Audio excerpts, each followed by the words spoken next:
Welcome to Breakthrough, the podcast supported by the Arts Council, helping change the music industry, one episode at a time.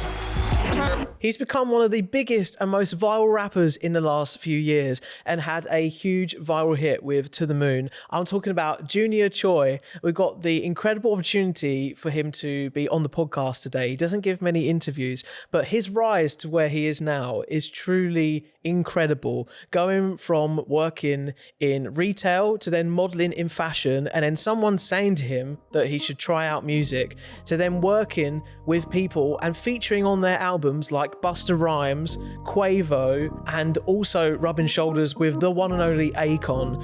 This guy has gone from literally nothing to the top of the world right now with his music. We're so blessed to hear about his grassroots journey and his breakthrough to where he got to with his music right now in 2025. So let's get into it.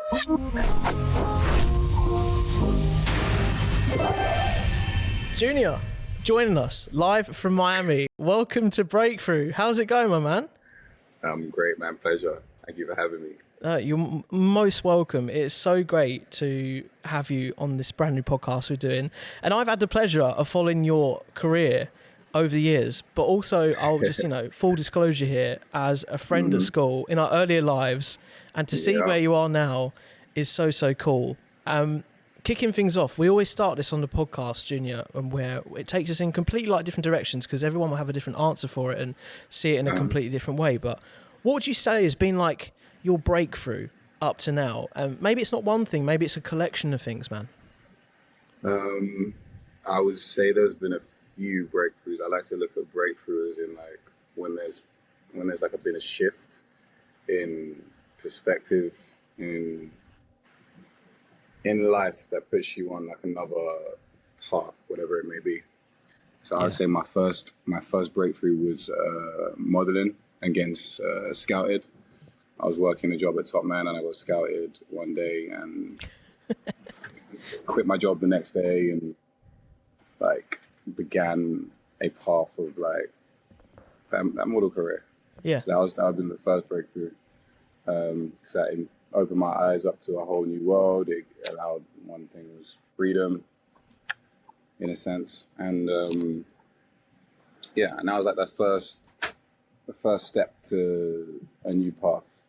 The second breakthrough was To The Moon being released. Yeah. And that took me like around the world even more, if that makes sense. Yeah. Yeah, that was the second breakthrough that allowed me to like have been traveling for the last however many years and just like even more freedom. Yeah. Is that track the reason why you're in Miami now? We will come to talk about it more, but is that one of the reasons why? Yeah. The track blew up in the States and went platinum in the States. And that like made me have to start like being here way more often. So after I was touring, I went to Japan and stuff, and I was like, let me just try out a new environment completely. I moved to New York. I moved to LA for a year. And then I moved to Bali for a year. Which was nice. Completely random. Needed a break, I guess. And one place I always came to, but I never thought I could live here because it's too crazy, is Miami. Yeah. I was like, I love it to bits, but I feel like it's a weekend thing. It's a Thursday to Monday kind of thing. But I found some balance, found some discipline. And it's a good spot now. Yeah, and here we are. I appreciate your time because I know you don't give a lot of interviews, so I'm really gassed to have you here because you're a busy guy. Because your story, even way before the music, is so interesting for me. And like the perspective I have, obviously, when we knew each other when we were younger, to get where you are now. Like what? Me and Jake were best friends, by the way. Yeah, exactly. Yeah, we were like best friends, best mates at school. We were like playing FIFA together. Like you were down the road from me, like you come over every day in Essex, and and we grew close. And obviously, like we went our separate ways, as you do in life. And like you are where you are now, I am where I am now. Like your story though, like a little bit of what was like growing up, even before contemplating music, I think is really pivotal to know about because like for people to get that kind of perspective to where you've got to now, I think it would just be really fascinating to hear if you don't mind. Yeah, no, for sure. I was, I'd say, how do I say without making it too long? It started off by just like expanding my horizon, really. Like, as you know, growing up in Essex, you're kind of like limited to what you're exposed to. So I like purposefully pushed myself out, and like I was born in London, and I had a lot of friends and family there, but I kept pushing myself back out when moving to Essex. Yeah. To keep on like running to London. Like, I would take the train 2 hours down every single day after college, just to be exposed to more to life. So that's what began me just being around like different environments, getting into fashion, broadening my horizon on what can be achieved. And that led to wanting to be a model. I sat down, thought about how I was going to manage to do that, and thankfully with a bit of manifestation and, you know, being in the right place at the right time, that became a thing, and then has been a thing for almost a decade now. Yeah. It's kind of weird to say. Yeah, but I bet. I scouted whilst working at Topman in Lakeside, quit the next day and did a campaign for Topman. Like, wow. Yeah, flip the script real quick. And that was kind of when the journey started. Kept working on other things, and started making music way later. I think maybe like 2 years in, maybe a year and a half, 2 years in, which was very random also. It was like I started promoting in clubs in London. Yeah. Based off the modeling, because I used to just like bring a load of models and be just partying with friends. They kind of go like hand in hand sort of thing. Right, literally. And that on that journey I met a lovely female who we weren't from the same country. She was from Norway, she was from Oslo. Okay. So she used to FaceTime me a lot. And happens to be one time she FaceTimes me and is like, oh, you look like a rapper, you should be a rapper. And that's what led me to making my first song. Like, I feel like everything's connected. Like, one thing leads to another. I'm a really big believer in that. And you kind of like have to, you know, sit back and just let things happen. Sometimes. And that was one of the situations where started making music. When she said I look like a rapper, she should be a rapper, I was with my friend Jamie, he used to live around the corner, and his brother Ramona, and they always used to come over and make songs, but like put a YouTube video up of a tight beat and just write lyrics to it and perform it. And that's as far as it went. Yeah. So when she said you look like a rapper, you should be a rapper, I was like, boom, let's do this. Video, like. And you just gave it a go. Yeah. Gave it a go. Called her back 2 hours later. Was like, do you like the song? She liked the song. Yeah. Recorded went to the studio, recorded it that week. Shot the music video the week after. Wow. Put that up, and that was the first song. That was Crew with Jay Steves. Yeah. And I was like, oh, this is cool. This is nice. So then I went and made another song called Moves, and I was on my own. That was your first release, right? That's my first actual release. Yeah. And I remember I dropped that, and a week after I had a performance for opening up for Be Young at Talk nightclub in Southend. Let's go. So first show was in my hometown, and I was on stage and people were singing back the lyrics to the song I literally just put out a week ago. Yeah, and that was my moment. I was like, wait, if I can do it on this scale, like this early, then I can take this further. Yeah, and that's kind of when I just committed to making music, and haven't looked back since, honestly. Yeah. Can I pick you up on the thing where you said about, like, you just went into the studio, you gave music a go, and you just recorded something? Like, a lot of people in that situation that would get a FaceTime call from someone and someone just saying it, they'd be like, oh yeah, like, you know, don't be silly. Like, why did you believe in yourself at that very moment? Like, obviously that's a quality within you, but like to actually like go through with that, because lots of people maybe wouldn't even entertain that idea, maybe never had the career they had. I believe that's like, you have to be able to recognize the angels in your life. And sometimes you get messages, and it might be from a person, it might be from a movie, it can be from a sign, whatever it is. Yeah. You have to listen. So when she said that, it was like, why not? Like, let's give it a go. So that didn't come from nowhere, and let's see where it could take us. Yeah. just for fun, innit? Even if it was just, Yeah. might have been the worst. Might have been the worst thing. Might have been like, this is terrible, but I might have picked up like producing from it or writing from it or something else. You just never know where that's going to take you. So you should really like open every door. Yeah, absolutely. I think a lot of people will like, enjoy hearing that because it's kind of like, this is proof. This is proof right now. Anything is possible. Absolutely. Like here you are talking to us on a boat from Miami. It's just like fucking nuts. Which How you know I was on a boat? I think I was on a boat. Okay, he's somewhere. I am on a boat, but I didn't say I was on a boat. I read somewhere as well, like that for all the fashion and stuff when you're getting into that, like then working for brands like Givenchy, Burberry, like going from, no disrespect to Topman here, but like going from there to those circles, like really designer, and obviously again you're in more of those kind of circles, and like as I say, like music and the showbiz world, it all crosses over. Like, was that all just as natural as the other stuff was, or was that kind of like you at that point as well, noticing that actually I've got something really unique here, like the fashion can really like coincide with the two?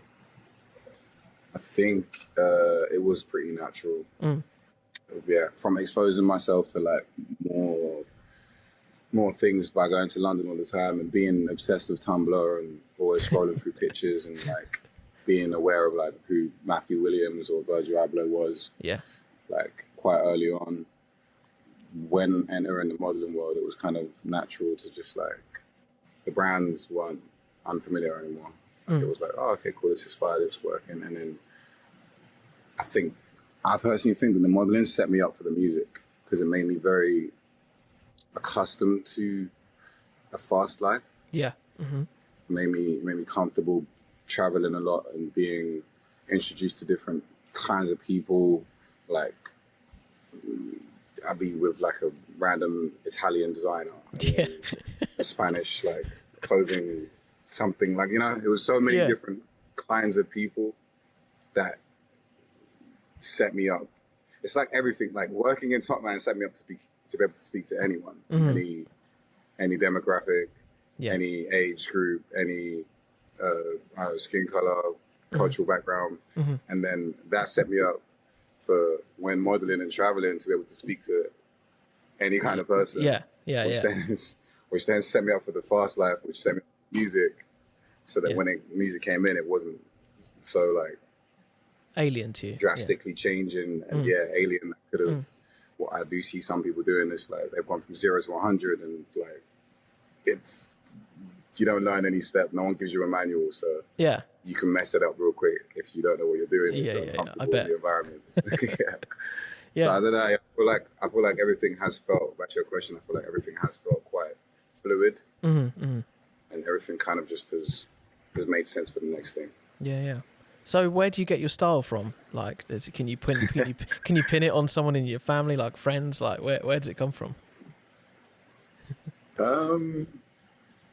don't know where. I don't know where it came from first. I used to like, in college, for example, when at Essex, I used to like buy a t-shirt and like rip it up and come in like that. Like I've always been kind of different, style-wise to my surroundings.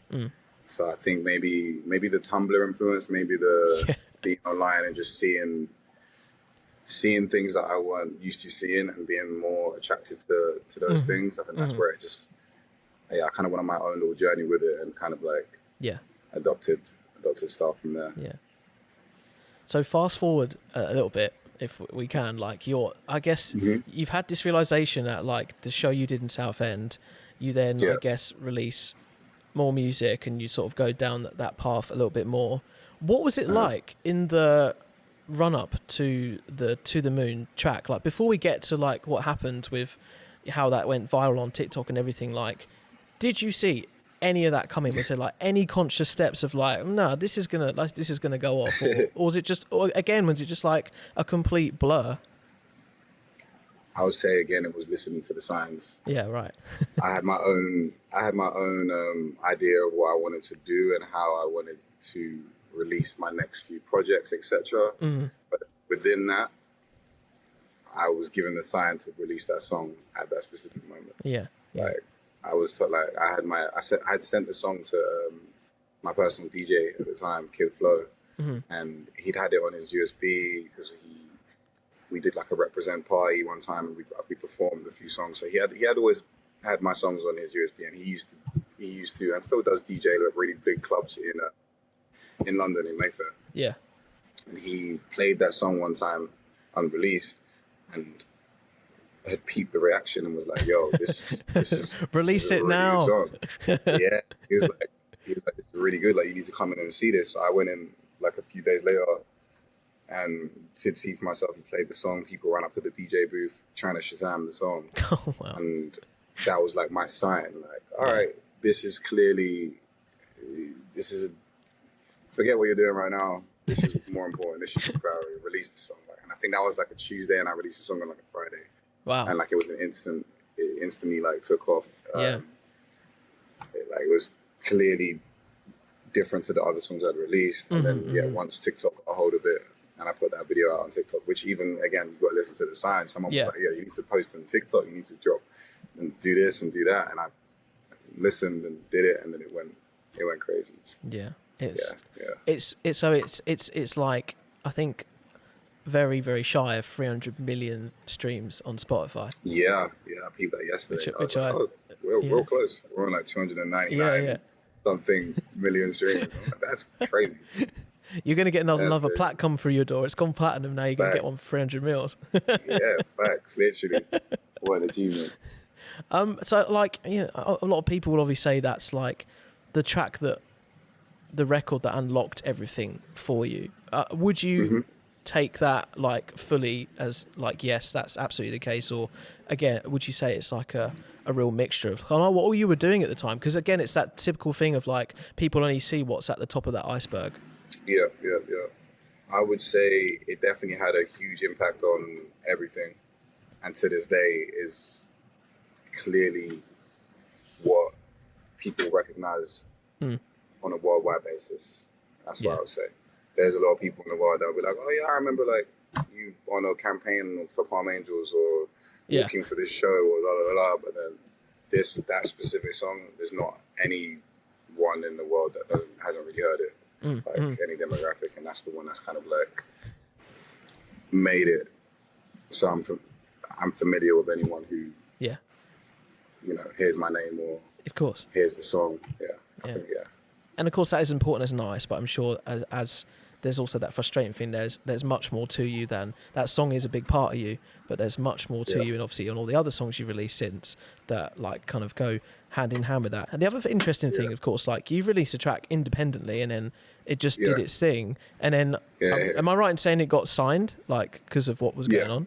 Yeah, what was that experience? I had to sign it shortly after. Yeah, what was that experience like? Because there might be artists listening to this that kind of like, you know, maybe might be close to a moment they don't even realise, maybe like yourself, or they're kind of strategizing and they're thinking it might do really well, a bit test it in an event like your friend did, like the DJ.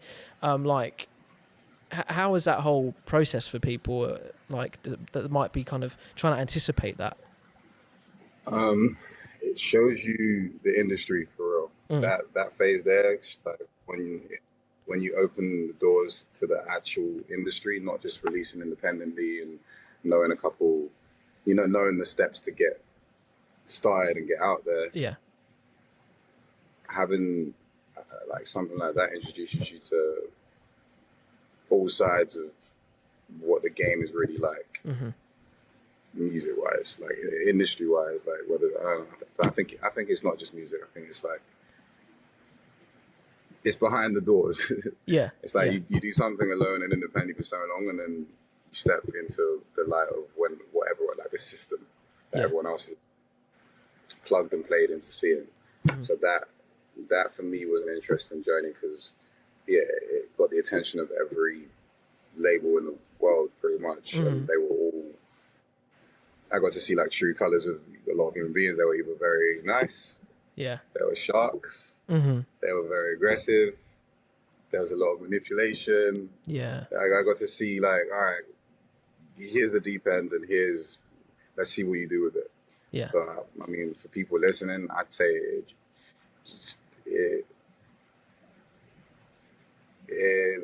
introduces you to another level of human beings that you have to kind of mentally be prepared for. Yeah, right. Because someone could like, it's not just someone. A lot of people will tell you whatever that you want to hear. Yeah. And not fulfill their end of the bargain, or not. They're doing it for their own gain. It just shows you like how interesting people can be. Yeah. Were you prepared for it or not? Could you have been? I was as prepared as I could be, but still not. Yeah. Yeah. I was prepared as I could be because I've been around a lot of people. I studied psychology a little bit. Oh, okay. I'd been in some sort of a game, which was modeling. Yeah. So then when facing all these other interesting people, it wasn't as like, I wasn't too green to it. Mm-hmm. But yeah, I was, like I said, as prepared as I can be, but still never. Yeah. Yeah, you still never.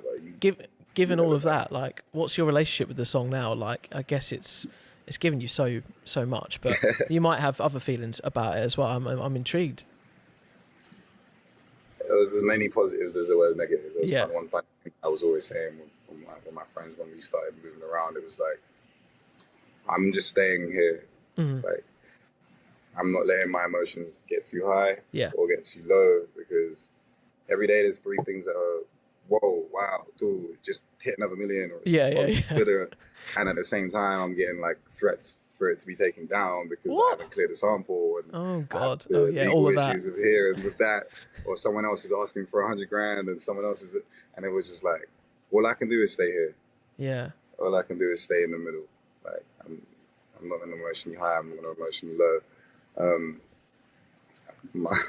Forgot the question.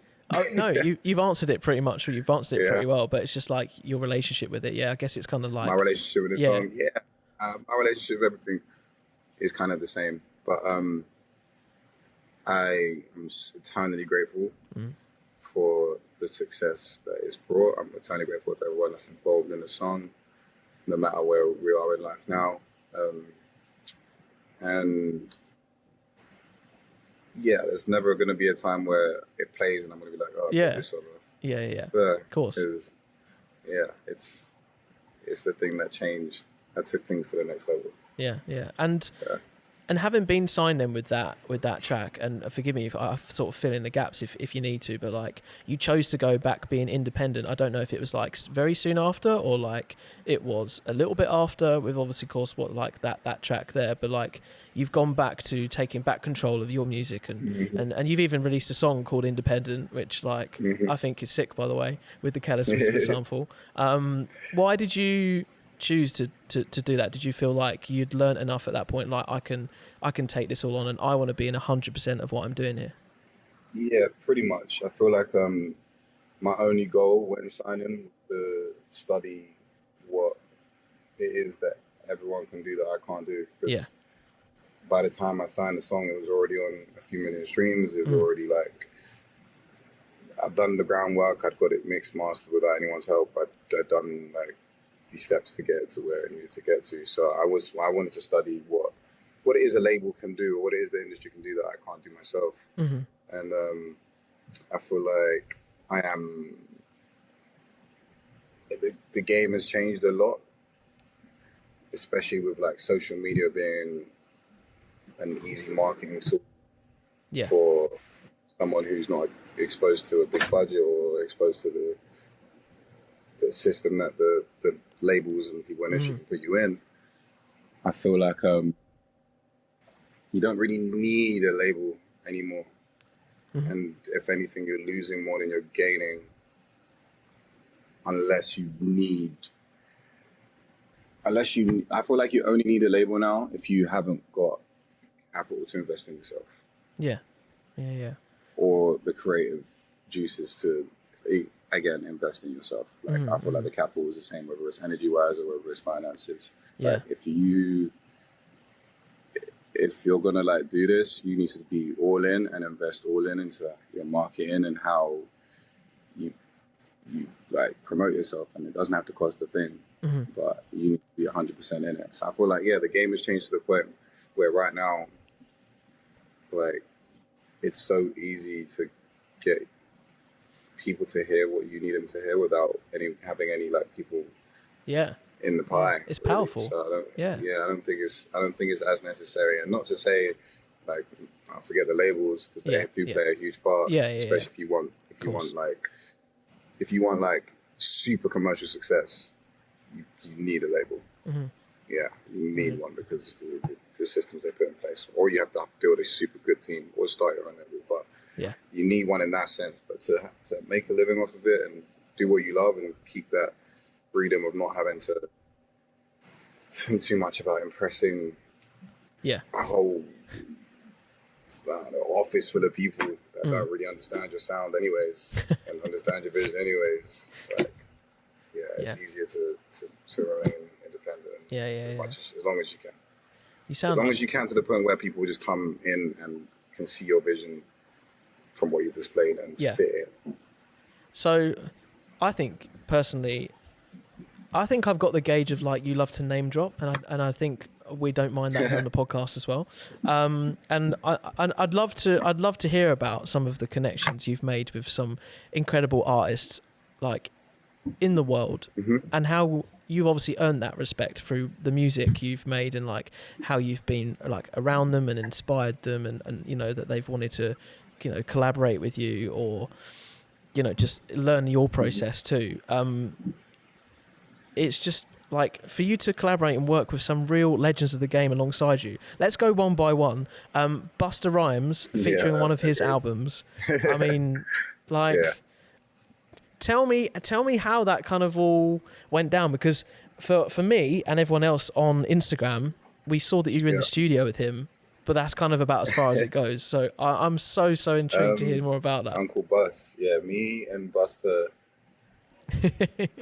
I'd seen him a lot, like around, whilst coming to America and running around and performing in places,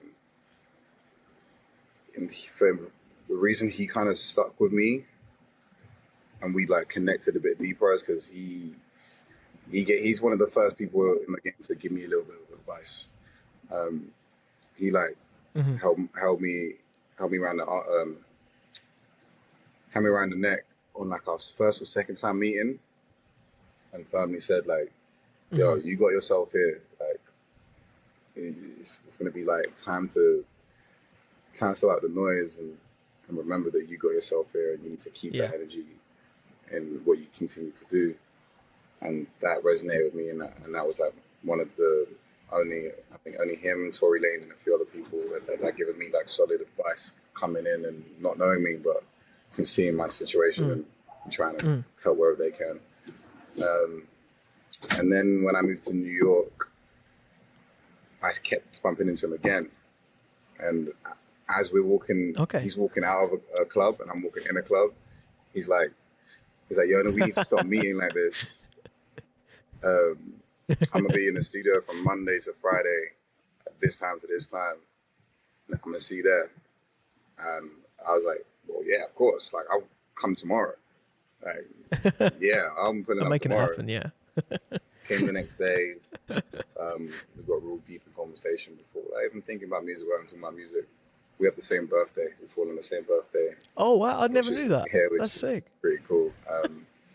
And we had just extensive conversations. I mean, there's a little clip of some of the things he'd said on Instagram, but like, he sees himself in me, like a younger version of himself, coming in with the style, coming in with like specific energy and la-di-da, and it just, that's how our relationship kind of like solidified, and it has done to this day. Like I FaceTime him and he'll pick up, like just whether it's advice, whether it's another song we're working on,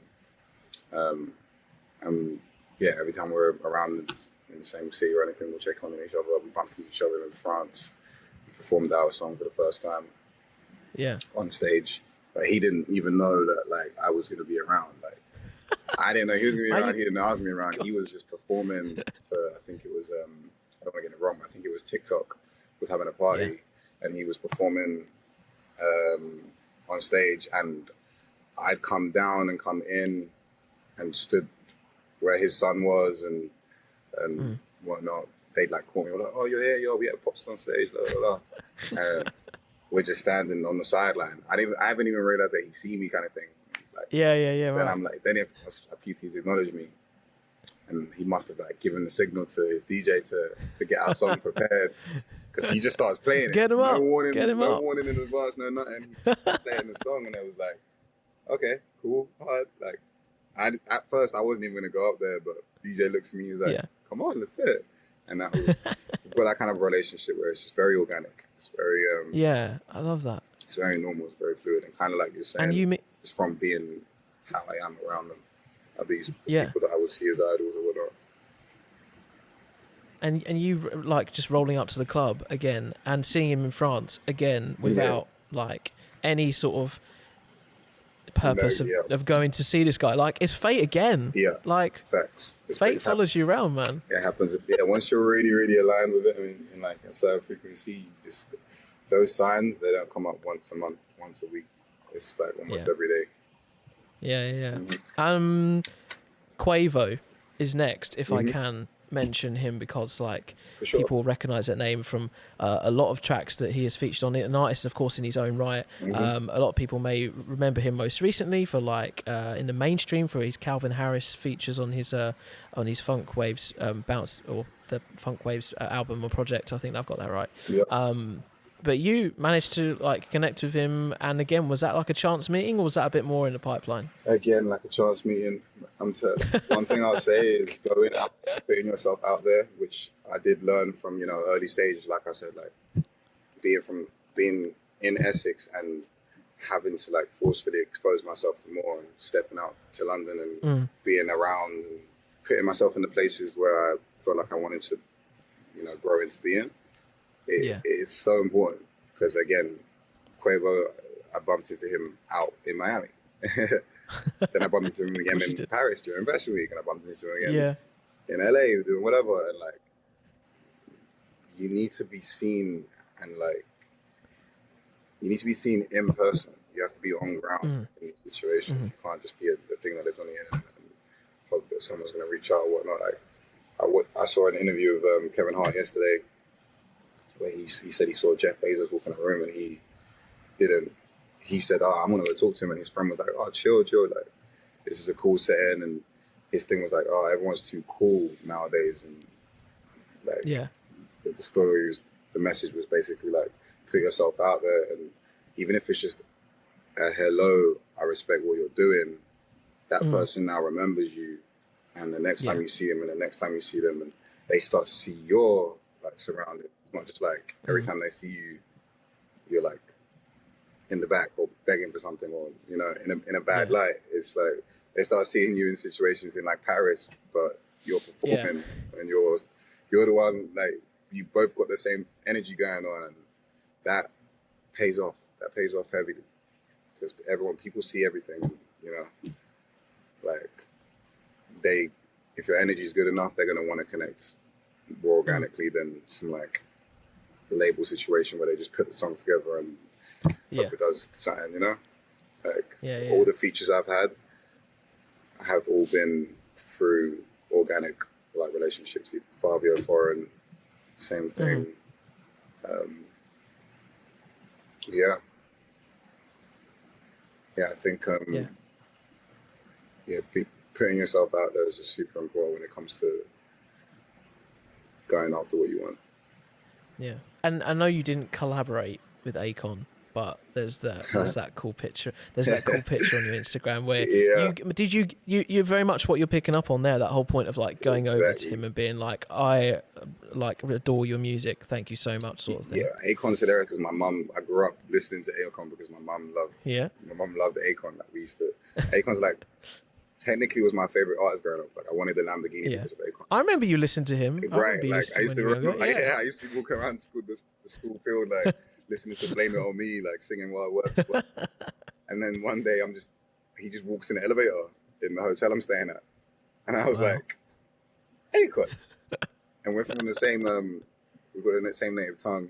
So I said something to him in my language. And obviously told him how much like my mum loved him and whatnot. I don't think I told him how much of an impact he had on my life, but yeah, I told him that. And that I dressed up for him as Halloween like a year before, 2 years before, and he commented on the post and whatnot. But yeah. Putting yourself out there, yeah. Saying something. Sorry, for Halloween you dressed up as Akon.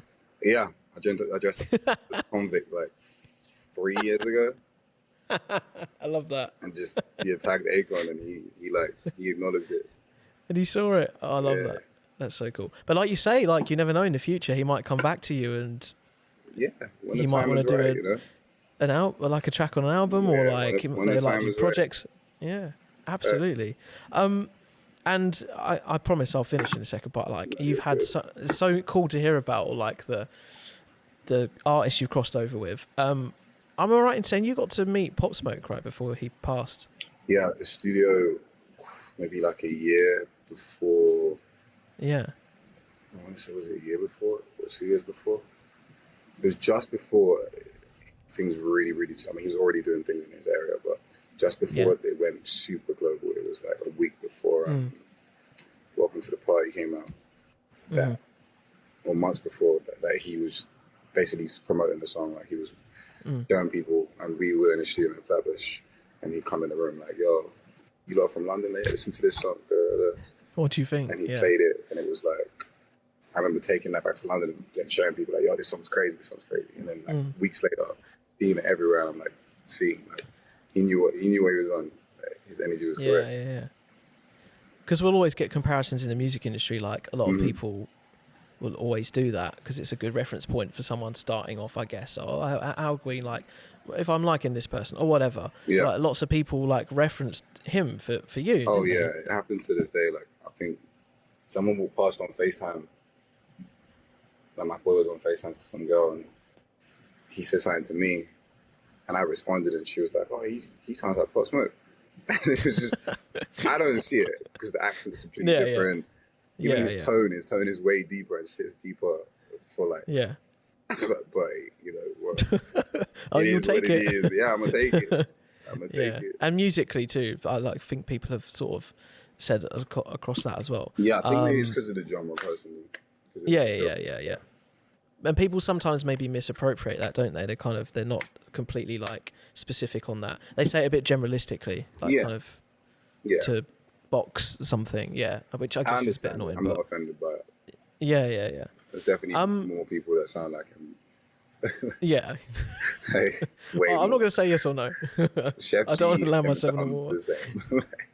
Yeah. You know, I'm a consensus. I know and like your moves in fashion then in music have taken you all over the world now. Like you're obviously talking to us from across in the States. I've seen you like perform in China. Yeah. Which must be like a completely, again, people must think it's a different world, but it might not be. Like you play all over like Europe sometimes as well. Yeah. Obviously artists may be looking at this journey, I kind of like, you've been talking to us as we've gone on, and the reason I ask about this to you now in this part of the chat we're having is because people would have understood that a lot of this has been so organic and like so just going with it and so natural. And it's kind of a bit like people listening going like, well, I could never try and recreate that, or people should never try it and recreate that. But of course, I guess every artist's dream is to kind of explore the world, spread the music and the message they want to make with that sound that they've got, and try and emulate that in some way. Like, is there any kind of thing you put it down to that has given you what you've got to now? I mean, I guess it's very hard to articulate, but people, I guess, might be wondering sort of a similar thing, and as emerging artists that might be listening to this. I think the one thing it comes down to is, I want to call it risk taking, but I don't consider it risk taking because you have to like train your brain to not see risk as a negative. And then on paper it's called risk taking, but in real life it's just opening the door to the unknown that can only be a positive if you're a good person. Yeah. And as well as putting out your own tracks, I know that you produce a lot too, as well. How much do you enjoy it, like making tracks for other people? Because I know that actually you've that's what you see on Instagram, like you're streaming on Twitch a lot, like you're just producing, having fun. That's kind of like where it all started for you as well. Like, how much do you love like doing that part of things? Yeah, it's a pure passion now, honestly, all round. Like, I just started learning how to DJ because a lot of the next songs I have sick. were inspired like me being in Mykonos and seeing how the DJ has made like this whole crowd of people like feel me being one of them, and I understood the sound, I understood the music, and then since then I've literally been in the same breath, the same boat. I've been working on a lot of that, and it's a really exciting point right now for me because I'm like pivoting or changing a lot of things creatively, like DJing, making music in the Afro House space and the Amapiano space, streaming. I'm starting a management/label hybrid all at once, like in these last few months, and it's like, like to your question, it's like, this is more than a passion at this point. It's just like harmony with creating and harmony with just doing what feels good. Yeah, you're lining it up. And we're big on the grassroots on the podcast. Like, do you feel like when you were in the UK in those first moments that the grassroots really sort of looked after you, gave you those like kind of milestones to reach for, and I guess looked after your talent and helped it to get to where it is? The grassroots being what, sir? I don't kind of the grassroots in like those first venues, those kind of those first performances, and actually having those stepping stones to be able to get to where you've gone. I think the biggest thing that being home was for me was the grounding, because I would like literally go in a completely different world of this fashion and music thing, and then come back to real friends and family, and like just be able to understand and keep going, or keep track of who I am, because it would literally feel so different. It was such a contrast, but the more I practiced it, the more I understood what I needed to feel and how I needed to feel. So ended up being it was important. Like, grassroots was so important. It's been an absolute pleasure to chat to you, Junior. Thank you so much for your time and like all of what you're doing at the moment. It sounds super exciting and great to reconnect with, I guess, a bit of a long lost friend, not in a bad way. So would you. But I see you, man. You're busy. You're working on things and creating what you need to for yourself. You know, it's good, bro. You're on the right track. Yeah. But we're having fun with it, and I can imagine you never predicted all of what has gone down since you dropped your first track back in 2018. What are you most excited about in the future, and what are you wanting to build on at this time? You say you're trying to align as many things up as you can. Yeah, this next adventure of being able to use my knowledge to help other artists and other people in the creative industry is going to be exciting, and really just the DJing thing too. Like, I'm about to start DJing my own songs and performing them whilst DJing them. Like, it's a new experience that people haven't really done much of yet. Like, which I'm excited. He's doing some Craig David kind of stuff. Okay. Yeah, I'm excited to like do things that aren't common. You know, I'm excited for that. Yeah. Push the boat out. No pun intended. Junior, thank you so much, fam. Thank you so much for coming on Breakthrough. Take care of yourself. Thank you, Brody.